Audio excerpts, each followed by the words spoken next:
Albert Romero? Excuse me. Fan ba kita? Ay, hindi. Pero yung nanay ko, pinapanood ka dati. Pwede magpa-selfie. Sure. Sige. K1. Walking. Okay. Thank you. Thank you rin. Hirap talaga na maging sikat. Kahit na nagtatago ko na, nakikilala ka pa rin. I'm sorry, ha. Pero it's part of the job. Okay lang po yun. Ako pa nga po dapat mag-thank you sa inyo kasi nakita tayo sa office kanina. Thank you po.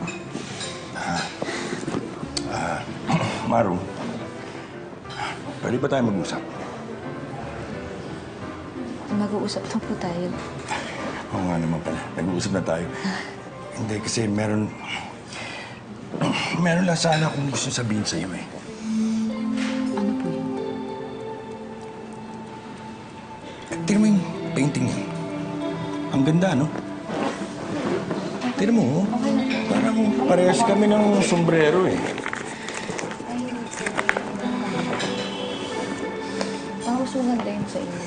Hindi ko siya cowboy.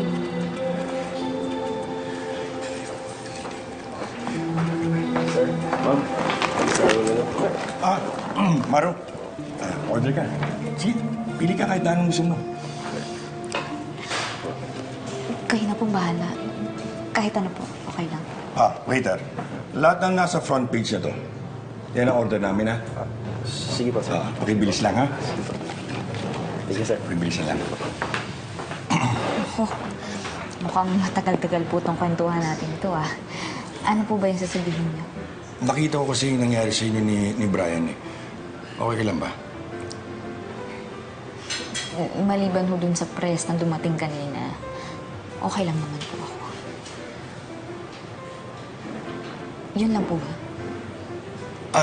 Actually, there's more. Hindi ko alam kung narinig mo yung tungkol dun sa anak ko. Opo. Napanood ko po yun sa TV kagabi. Nagulat nga po ako eh. Walang binanggit kung sino. Secret po ba yun?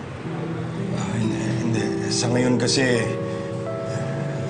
pati yung anak ko, hindi niya alam na ako ang tatay niya. Bakit hindi niyo po sabihin?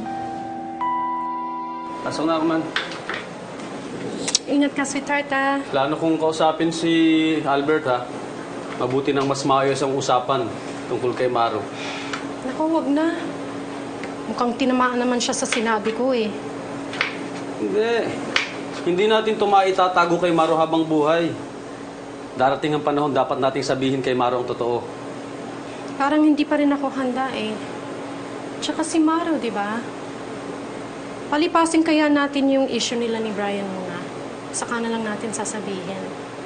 Umaasa pa rin ako na kakainin ng lupa yung Albert na yan eh. Joke lang. Pero sana magkatotoo. Sana nga. Alis na ako, ha? Okay.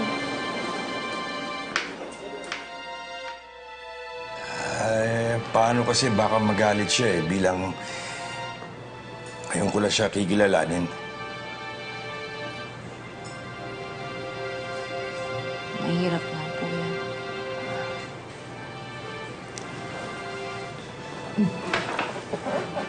Ang ganda rin ng painting. May aso pa. Dapat tingala pa. Baas pa rin. Nakakatok ng damit.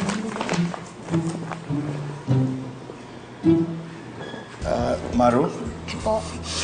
ikaw ang anak ko. Po? Ako? Ako po ang anak niyo?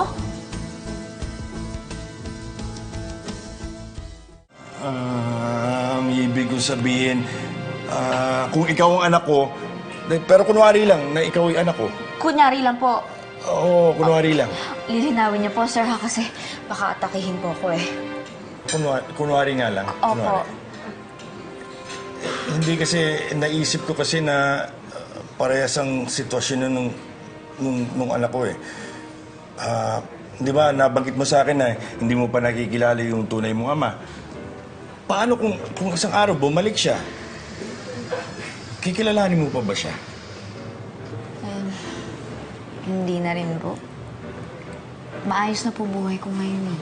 Iba kapag nakilala ko pa po siya, gumulo lang. Masaya na ako sa nanay ko, sa mga kapatid ko, kay Tatay Lito. Magkaiba po kami ng anak niyo. Kaya wag kayong mag-alala, sigurado kung masayang-masaya siya kapag nalaman niyang kayo ang tatay niya. Laban lang po. Ikaw din, Maru. Laban lang. Kayo ni Brian. Thank you po.